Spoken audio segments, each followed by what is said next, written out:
when I wrote Keep Moving, Keep Shooting, it was my transition, retirement from the Army into the civilian world, and it was a way to keep my brain engaged. So what was your impetus or your motivation to write?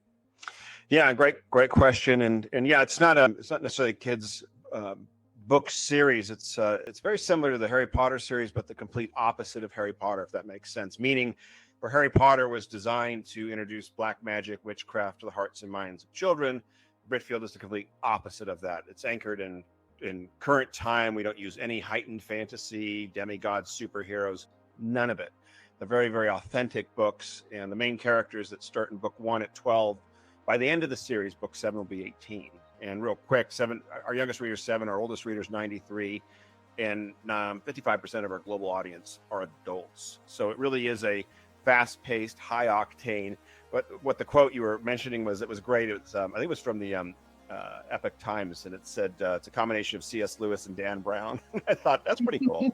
I love that. And we've been compared to like a lot of others, and which is cool. And there was a wonderful comment we got from a older woman in Canada, and she goes, I love the Britfield series. She goes, it reminds me a lot of James Bond, but with a bigger cast and a greater purpose. And I thought, wow, she nailed it. But yeah, it's funny. I'm originally from Newport Beach, California. You might be familiar with the area. And I was back east, Wellesley, Massachusetts for 16 years, where I did my undergraduate British literature and European history. And it was about 12 years ago when I had the idea for Britfield Lost Crown. I was actually into investment banking and worked for 3 Fortune 100 companies.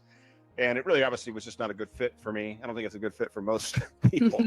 And I was dying to do something creative, get back into the game and the creativity. And we're all born creative, whether people feel it or not, but we sort of get diverted away from really our talents and our creativity. And so I sat down and spent 4 years, 2,500 hours writing Britfield Lost Crown book 1. And when I started it, I really just did start it to do something fun. I didn't see it as this massive series. I didn't see it as a 12-year undertaking. This is the next 25 years of my life, if you will. And it'll be 7 books. It'll be 7 major motion pictures. Here's a finished, you'll appreciate this, a finished movie script, 7th draft. And that took about over 18 months, about $350,000, $400,000, which is kind of typical for that range. I mean, high level expertise in writing it.